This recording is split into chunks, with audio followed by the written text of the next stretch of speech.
Assalamu alaikum. وعليكم السلام. My name is Adam Guida, and inshallah I'm going to be talking about the story of Prophet Ibrahim and how he built the Kaaba. So inshallah I'm going to be starting with the first 3 lessons, and then I'm going to go through with the story. So the first lesson is to trust in Allah.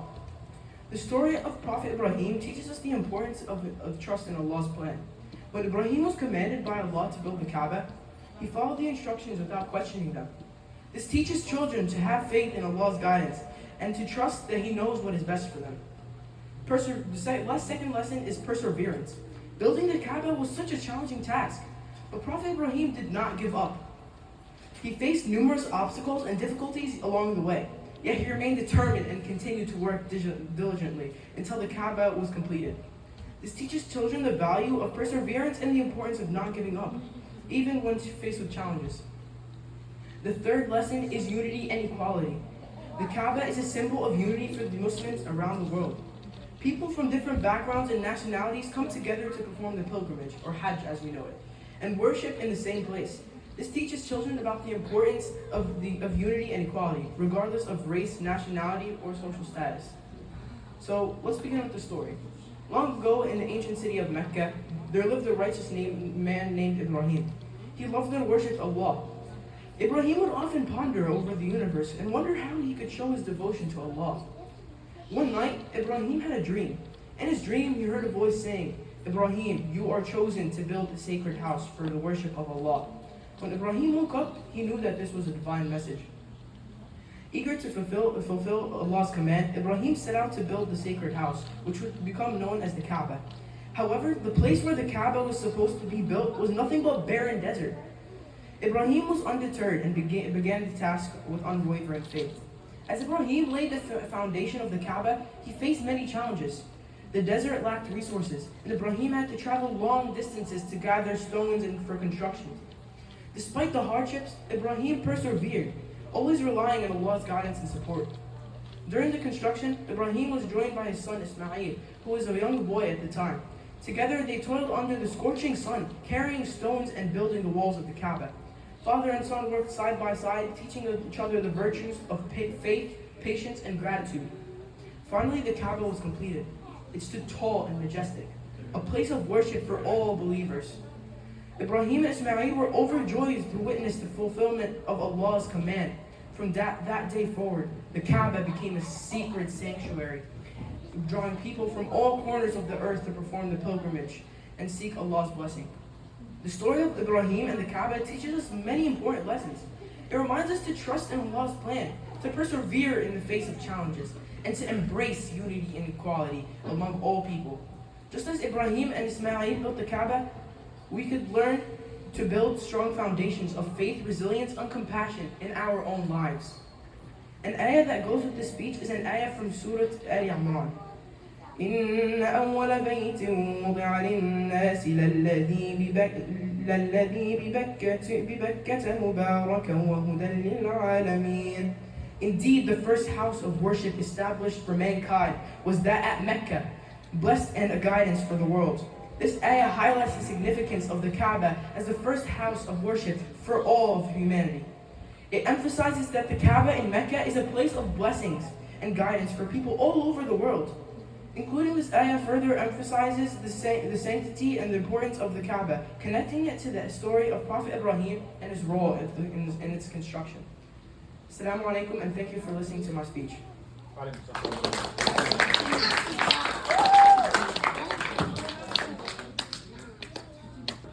Assalamu alaikum. My name is Abdullah, and the topic I'm talking about today is how Prophet Ibrahim alayhi salam was chosen as a Khalil. Bismillah. Hello. Today I want to talk about Prophet Ibrahim and his special title known as a Khalil. What is a Khalil? Which means a friend of God. Only 2 prophets have been given this honor throughout the history of Islam. Let's explore some stories that may show why Prophet Ibrahim alayhi salam was chosen for this beautiful role. First, Prophet Ibrahim had a powerful dream when he was sleeping that night, where Allah told him to sacrifice his own beloved son in his name. At first, Prophet Ibrahim wasn't sure if it was a trick being played by Iblis. But after seeing the dream for 2 nights in a row, he trusted Allah completely with his whole heart. Without any doubts, Prophet Ibrahim took his son to the top of a mountain and prepared to sacrifice him in the name of Allah. But just as he was about to do that, Allah had replaced his son Ismail with the ram, even before the knife had touched his neck. This event became the start of a festival also known as Eid al-Adha. What we can learn from the story on how Prophet Ibrahim alayhi salam was Khalila was by the way he obeyed and trusted Allah without question and hesitation. Being a Khalila means you must have complete faith in Allah even if you don't know what you're doing. And doing whatever He asks at any time. Now let's look at another important story that may show that how Prophet Ibrahim alayhi was Khalila. On another occasion, Allah commanded Prophet Ibrahim to leave his family in a barren desert. Without hesitation, Ibrahim did as he was told, without asking any questions He brought his family to the desert, and he left them there, relying on their own and on Allah's guidance and wisdom. This story showed how Prophet Ibrahim alayhi salam's unwavering trust in Allah had led in loyalty to Allah, truly representing the qualities of a Khalila. So what I learned from the second story was Prophet Ibrahim trusted Allah so much that he left his wife and his kids in the desert with no resources whatsoever, no water, no food. He trusted Allah so much that he knew that Allah would take care of his kids no matter what would have happened, and his wife. To summarize these stories, Prophet Ibrahim was given the title Khalila, the friend of God, was because it was his faith and obedience to Allah's command. That should inspire us to all trust and devote ourselves to Allah, such as Prophet Ibrahim alayhi salam did with Allah. So I thank you for listening, and may Allah bless all believers in this dunya and the hereafter, and give us the obedience to listen to Allah, such as how Prophet Ibrahim alayhi salam did with Allah. Jazakallah khairan. Jazakallah khairan. See you next time.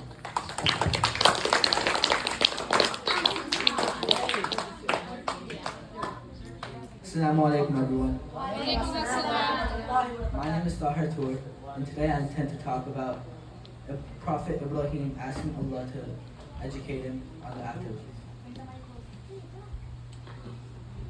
Remember when Ibrahim said, "My Lord is the one who has the power to give life and cause death." The king then argued, "I too have the power to give life and cause death." Ibrahim challenged, "Allah caused the sun to rise from the east, so make it rise from the west." And so the disbeliever was dumbstruck, and Allah does not guide the disbelievers. This is said in the Quran in Ayah 258, Surah Baqarah. King Nimrod is the first Babylonian king, and in this ayah he is opposing Ibrahim alayhi salam by expressing that he can also give life and death following Ibrahim's statement. Foolishly trying to defy him, Nimrod brings out 2 slaves. The king demands for one to be killed and one to be let go. Ibrahim strikes back by saying how no human can make the sun rise from the east like Allah can. Looking like the most ignorant man in the world, King Nimrod shallowly admits defeat. From this ayah, I learned that a human strength is puny when compared to Allah, and how we should learn that a human is microscopic when compared to Allah. And the next ayah, Allah makes a man dead for 100 years, then revives him, asking how long he has been dead. The man responds by saying 1 day or part of a day. Allah explains to him how he had been dead for 100 years by showing him his donkey and his food. This story symbolizes Allah's existence and represents how Allah can bring humans from life to death whenever He desires. In Ayah 260 of the Surah Baqarah, the Quran says, when Ibrahim said, show me Lord how you will raise the dead. Allah replied, have you no faith? He said, yes, but just to reassure my heart. Allah said, take 4 birds, draw them to you, and cut their bodies to pieces. Scatter them over the mountaintops, and then call them back. They will come swiftly to you. Know that Allah is mighty wise. Ibrahim questioned Allah in the afterlife, saying, how will you raise the dead? Allah responds by telling Ibrahim to take the flesh of dead birds and place them on mountaintops. Ibrahim does so as Allah says and spreads the brawn of the birds on the top of the mountain. While keeping the heads of the birds in his hand, Ibrahim calls for the birds. Slowly the parts of the birds start flying to reinforce the complete body they once had. This ayah embodies all questions we have of Allah's strength, and it helps us learn that the powers of Allah can do anything such as giving life, giving death, and resurrecting our bodies on the Day of Judgment. Because of the story, we find that Allah is Al-Aziz, the most powerful, Al-Hakim, the one who is correct in his doings. King Nimrod was foolish when trying to defy Allah's strength and was ignorant when trying to illuminate his strength was as powerful as Allah.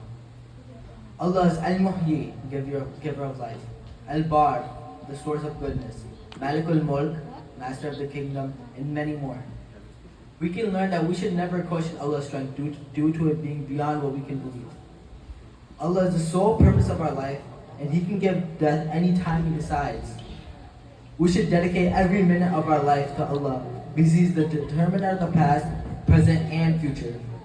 Through Brother Nabil's class, my faith has rapidly grown, and dedication to Allah has bolstered massively. Thank you, and Assalamu alaikum. Bismillahir Rahmanir Rahim. With greetings and prayers to our Prophet Muhammad sallallahu alaihi wasallam. Assalamu alaikum wa rahmatullahi wa barakatuh. My name is Nada, and my topic today is about the 3 angels.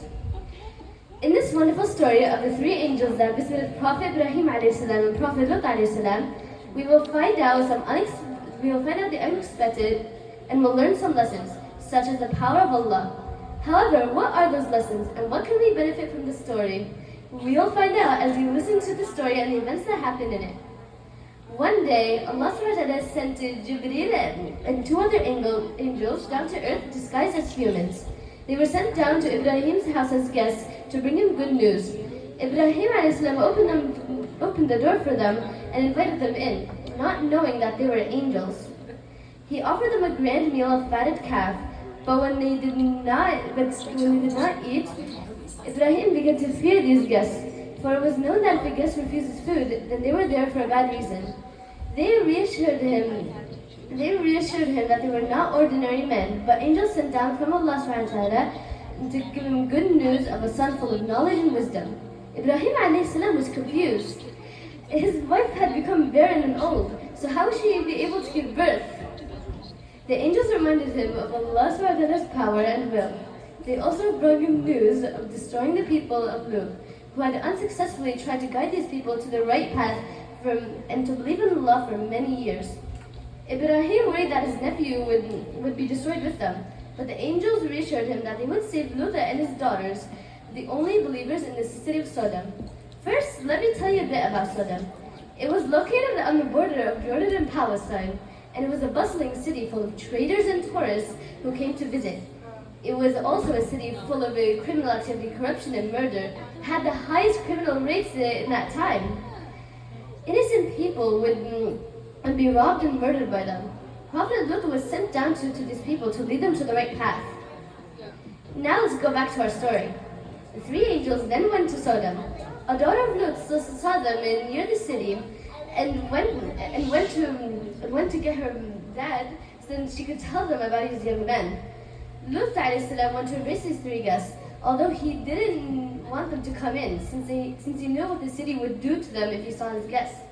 He brought them secretly to his house at night, But Lut's wife found out and informed the city of the guests hiding in Lut's house. The men started banging on the door, ordering Lut to open the door to get to the handsome young guests. Prophet Lut ﷺ was terrified and begged the disbelievers to leave his guests alone. The men banged the door open and ran to the guests.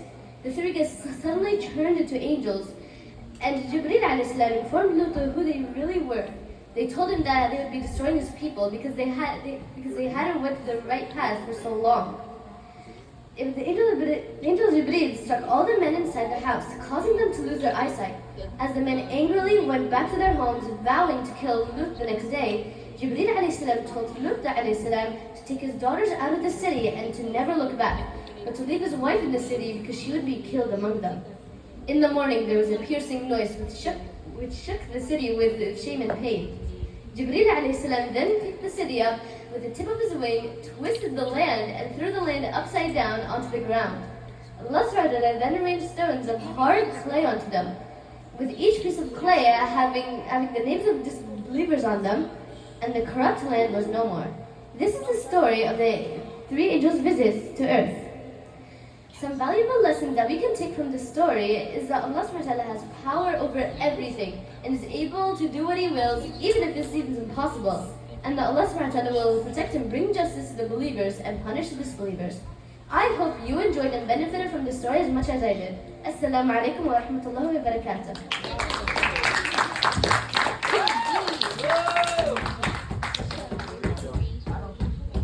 Assalamu alaikum. My name is Yunus. This passage that I'll be discussing about is the story of Prophet Ibrahim alayhi salam. From Islamic tradition and how he found Allah through deep reflection, contemplation, and personal experience.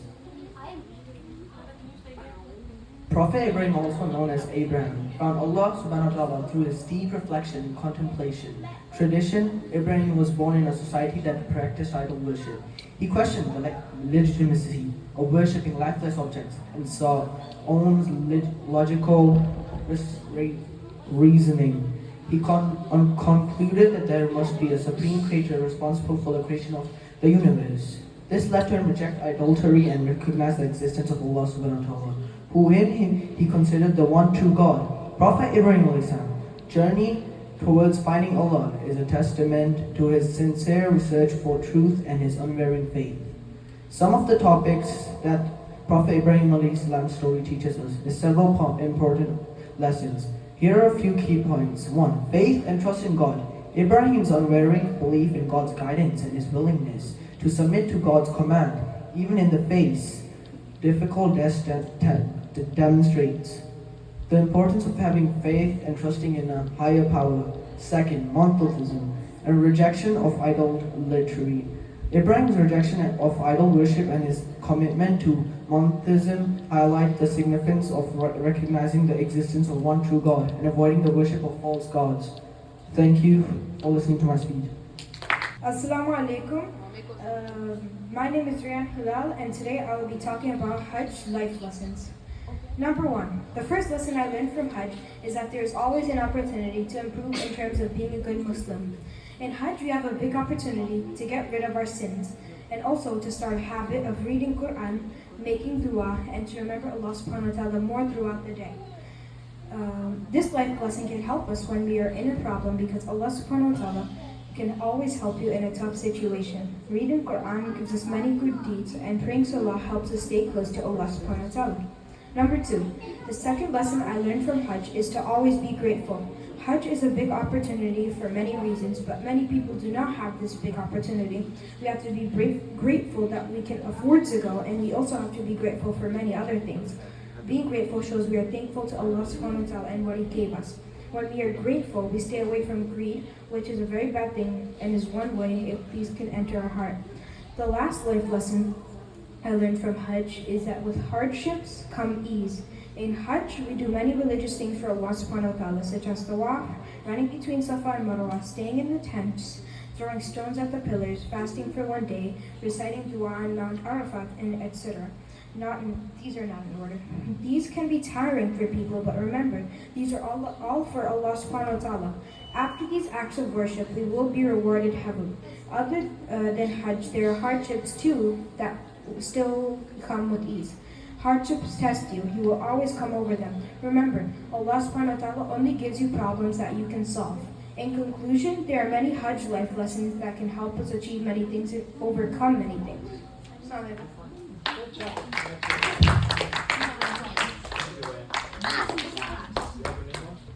Assalamu alaikum warahmatullahi wabarakatuh. My name is Ayan, and my topic is how Prophet Ibrahim alayhi salam built the Kaaba. Okay. The Kaaba, as we all know, is the house of Allah subhanahu wa ta'ala. Okay. One day, Allah subhanahu wa ta'ala commanded Prophet Ibrahim to build a house of worship. This house of worship would become a place where Muslims all over the world would come together and worship Allah subhanahu wa ta'ala. Prophet Ibrahim immediately began the construction of this house with his son Ismail. They worked tirelessly day and night, and for many days, never losing faith in Allah subhanahu wa ta'ala's plan. They were very dedicated and did not give up their belief in Allah subhanahu wa ta'ala's plan. Okay. When the Kaaba was first constructed, it was just a simple rectangular structure with no roof. Prophet Ibrahim alayhi salam was given the black stone by Angel Jibril. The stone is placed near the right side of the Kaaba. Today, millions of people from around the world travel to Mecca every year to perform Hajj. During Hajj, Muslims walk around the Kaaba 7 times, and known as Tawaf. During Eid al-Adha, we sacrifice an animal to replicate Prophet Ibrahim alayhi salam sacrificing his son. The Kaaba has been rebuilt many times over the years due to natural disasters and human interventions. The Kaaba is the main point of Islamic worship and is the destination of Hajj. Today, millions of Muslims around the world travel to Mecca every year to perform Hajj.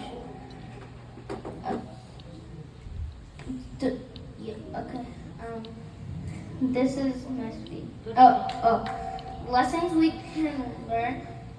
One lesson that I learned from the story is to always persevere and never give up. Prophet Ibrahim built the Kaaba, and it took many days, but he never gave up and always had faith in Allah subhanahu wa ta'ala's plan. Thank you for listening to my speech. Thank you. Assalamu alaikum. My name is Zainab. Today I'm going to be telling you guys the story of life lesson from Hazrat Yunus' story of him being swallowed by a whale and then being spat out on a land after he prayed to God for help. Prophet Yunus lived in a city named Nineveh, located in Iraq. Prophet Yunus was sent there to Nineveh to preach to the people about the true God and told them if they didn't listen to him, Allah will punish them. But the people kept ignoring him. He was disheartened by now and left the city. He knew that Allah must be mad at him. Soon as he left the city, the sky changed colors and it looked like it was burning the city. And then the people of Nineveh went on a mountain and prayed to Allah to return Prophet Yunus. Meanwhile, Prophet Yunus boarded a ship with multiple passengers, but as soon as the night came, there was a storm that it looked like that ship was going to be split up into pieces. Everyone on the ship were terrified. And threw their stuff, but it wasn't enough, so they put the names of the passengers in a pot. They drew the names 3 times, and the 3 times it was Prophet's name. When Prophet saw this, he knew that it was a sign from Allah, and he thought that Allah had punished him. So he went and jumped in the water. I'll interrupt you. I want you to present this again. Be interactive with the audience and raise your voice, please. Get the microphone. You don't have to raise your voice, but get the microphone. You can do better. You were doing really well in the beginning, but you went monotone. You can do better. You were doing better. Get back on track, please. Yes. Assalamu alaikum. My name is Zainab. Today I'm going to be telling you the story plus the life lesson from Hazrat Yunus' story of him being swallowed by a whale and then being spat out on a land after he prayed to God for help. Prophet Yunus lived in a city named Nineveh, located in Iraq. Prophet Yunus was sent there to Nineveh to preach to the people about the true God and told them if they didn't listen to him, Allah will punish them. But the people kept ignoring him, and the prophet was disheartened by now. And he left the city. He knew that Allah must be mad at him. As soon as he left the city, the sky changed color and it looked like it was burning. And then the people of Nineveh went on a mountain and prayed to Allah to return Prophet Yunus. Meanwhile, Prophet Yunus boarded a ship with multiple passengers, and as soon as the night came, there was a storm. It looked like the ship was going to be split into pieces. The passengers were terrified, so they threw their stuff, but that wasn't enough. So they put the names of the passengers in a pot. They drew the names 3 times, and the 3 times it was Prophet's name. When Prophet saw this, he knew it was a sign from Allah. He thought that Allah had punished him. So he went and jumped in the water, and a whale swallowed him. After he noticed that he was alive, he realized that he shouldn't have left the town and stayed there and convinced the people of Nineveh and to the prophet, convinced the people of Nineveh. The prophet prayed his heart to Allah. When Allah heard his prayer, he commanded the whale. He commanded the whale to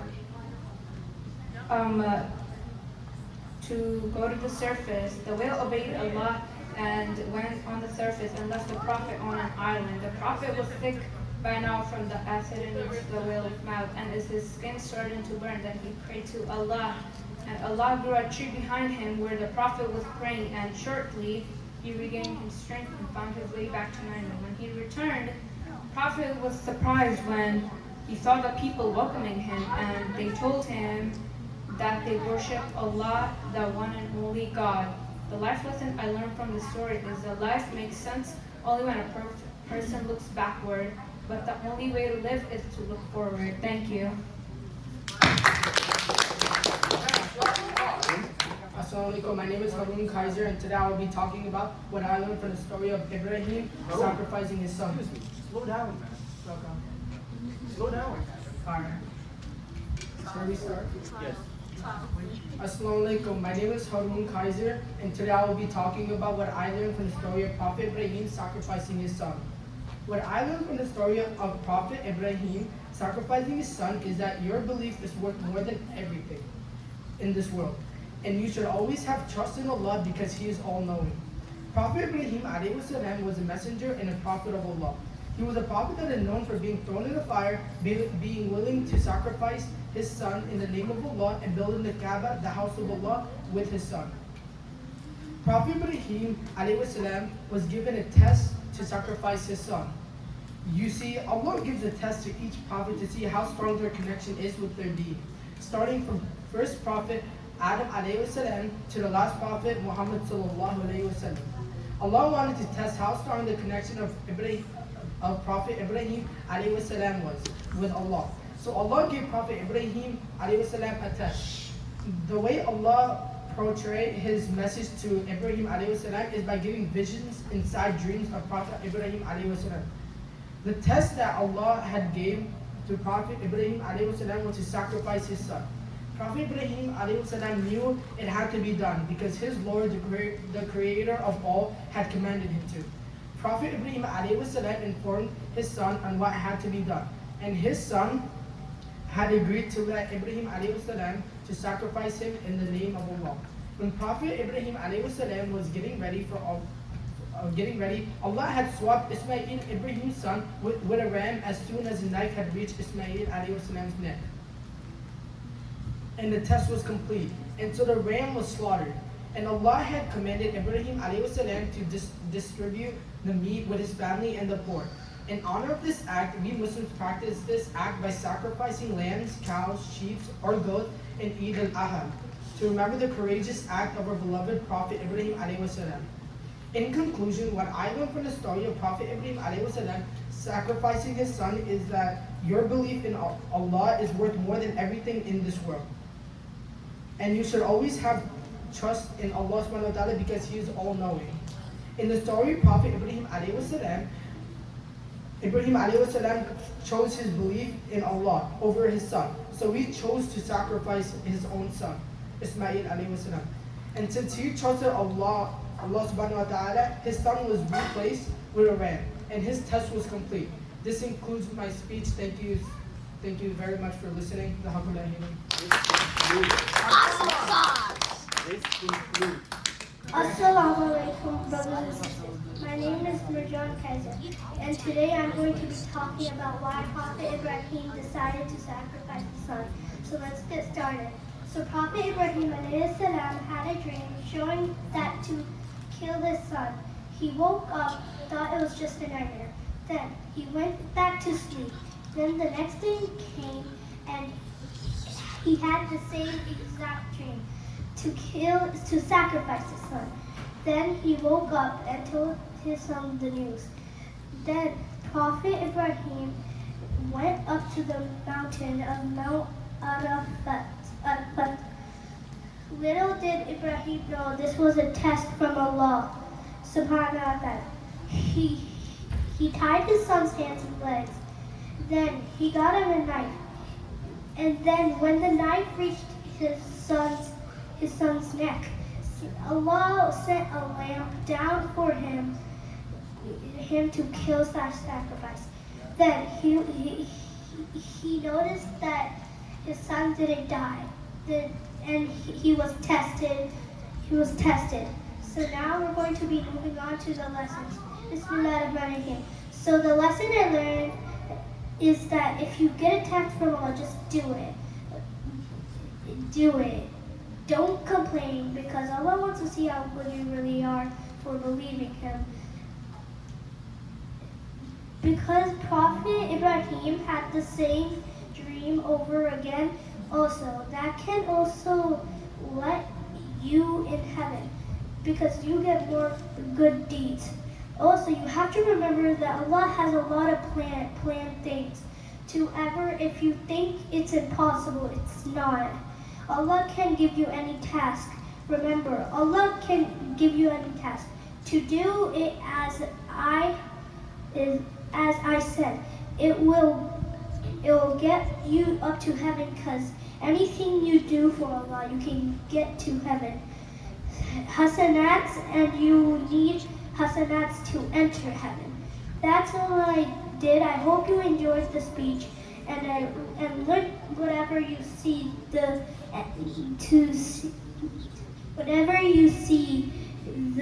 like more or two or more times, it may be a task from Allah.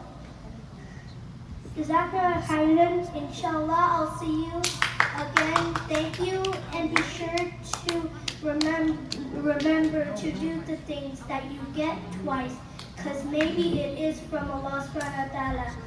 Thank you so much for enjoying, and I hope you don't have a good day, but a great day. Jazakallah khairan. Assalamu alaikum. My name is Amna Kuyuber. Today I am going to tell a story about Prophet Yunus. What I learned from the story is do not disobey Allah. Prophet Yunus was sent by Allah to Nineveh to tell about the true God.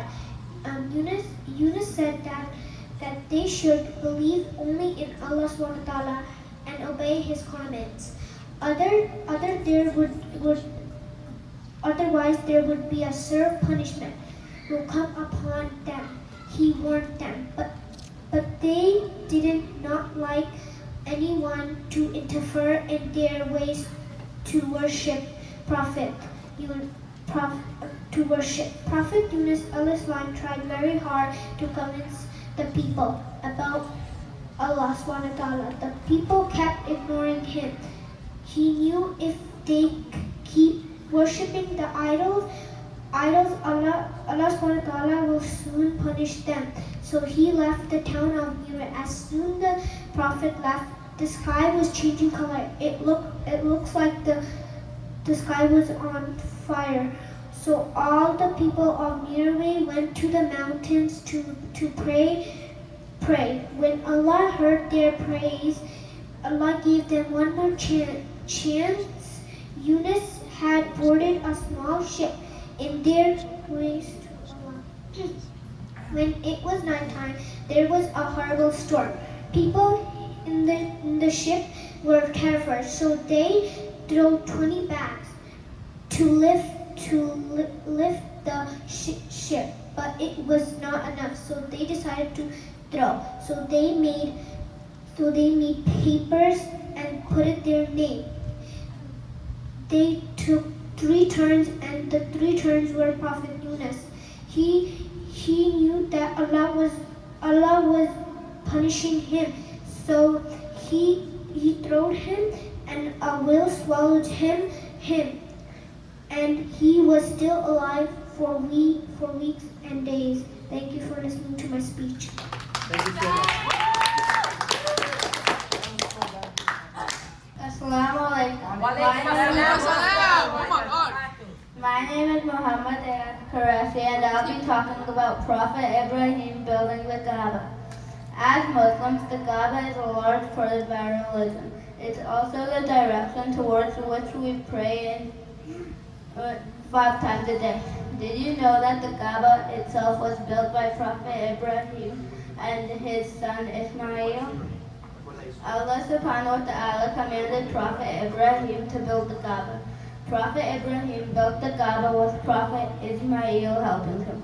Together, Prophet Ibrahim and Ismail continued to call people to worship Allah, but there was no place only for praying to him. Ibrahim wished that there were a special place for people to find peace and focus completely on the praise of Allah. Soon after, Allah ordered Ibrahim to build the Kaaba. When it was first built, it was a simple rectangular structure with no roof. The Quraysh tribe who ruled Mecca then rebuilt the Kaaba with wood and stone. Ibrahim and his son worked together to build the Kaaba. They took a hillock elevated from surrounding land and began laying foundations.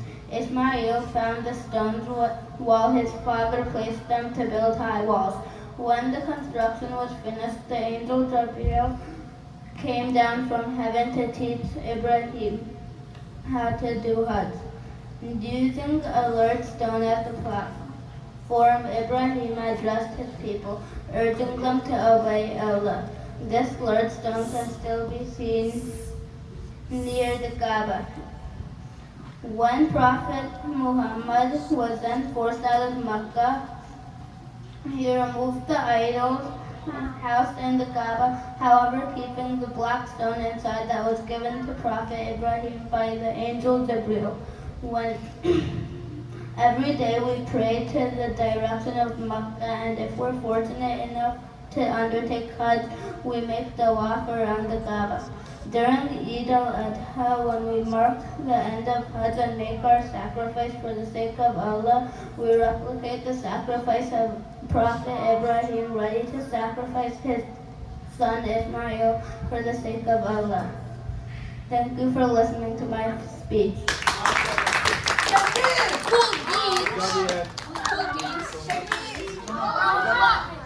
Assalamu alaikum.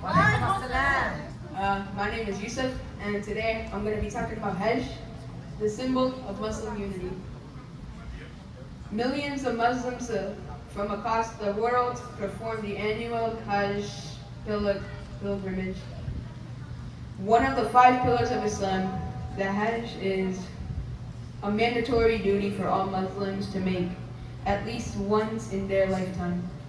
Men wear seamless white clothes and women wear loose garments and must refrain from wearing makeup and jewelry. They perform the same rituals in demonstration of religious unity, equality, and pursuit of spiritual renewal.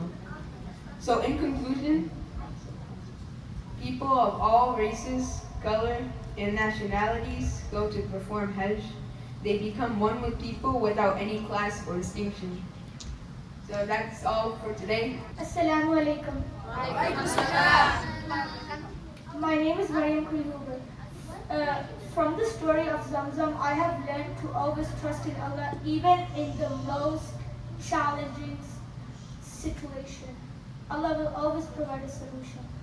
Prophet Ibrahim was commanded by God to leave his wife Hajra and his small son Ismail in the barren desert of Mecca. Prophet Ibrahim left some dates and water, but they ran out. Hajra became thirsty, and so did his son, who started crying and became unsettled due to his extreme thirst. So she went looking for the water and ran between Safa and Marwa 7 times, but couldn't find anything. Then she went back to Ismail. Ismail was crying non-stop, kicking the ground. Suddenly Hajra noticed water was flowing from where Ismail was kicking. Hajra carefully collected some water and drank and fed Ismail. She thanks Allah. Thanks for listening to my speech.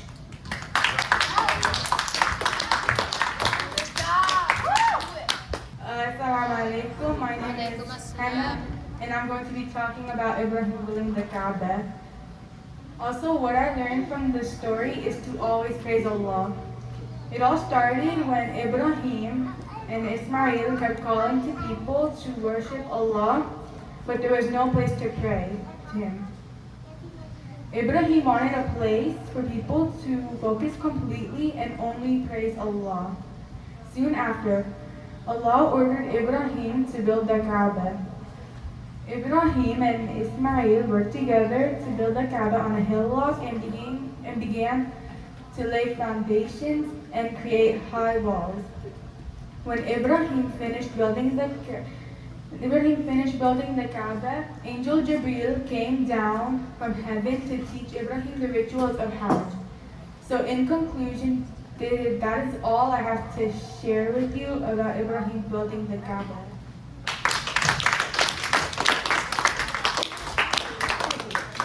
Assalamu alaikum, brothers and sisters. Today I'll be talking about the speech of Prophet Ibrahim's story and the life lesson that I learned from it. The Prophet Ibrahim is a highly respected figure in Islam. He is considered to be one of the greatest prophets of Allah subhanahu wa ta'ala. And he is mentioned numerous times in the Quran. One of the most significant events in his life was building the Kaaba, which is the most important site in Islam. The Kaaba was first built by Prophet Adam, but then destroyed in the flood. Later, Prophet Ibrahim, along with his son Ismail, rebuilt the Kaaba. They were instructed to purify the site and make it a place of worship for all the believers. Prophet Ibrahim and Ismail worked very hard to build the Kaaba for all the believers, and it was completed with the help of angels that came down from Allah. The Kaaba became the center of worship for Muslims and is the direction towards Muslims pray in their daily prayer every single day.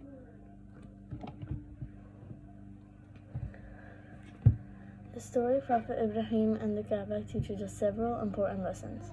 Firstly, it reminds us of the importance of faith and obedience to Allah subhanahu wa ta'ala. Prophet Ibrahim was willing to sacrifice everything for the sake of Allah, including his own son. This shows us the level of commitment that we should have towards our faith. Secondly, the story of the Kaaba teaches us about the importance of unity and brotherhood. The Kaaba is a symbol of unity from Muslims all around the world. It is a place where people of all races, nationality, and backgrounds come together to worship Allah subhanahu wa ta'ala. This teaches us that we should put aside our differences and come together as one community, united in our faith. Thirdly, the story of the Kaaba teaches us about the importance of humility. The Kaaba is a simple structure made of stone, yet is the holiest site in Islam. This reminds us that the material possessions and wealth are not the measure of a person's worth. Rather, it is their faith and their actions that define who they are in life. In conclusion, the story of Prophet Ibrahim and the Kaaba is a powerful reminder of the importance of faith, obedience, unity, and humility in Islam. It is a story that has inspired Muslims for centuries and will continue to do so throughout generations to come. May Allah guide us all on the path of rightness and grant us strength to follow the disciplines. I hope you enjoy my speech.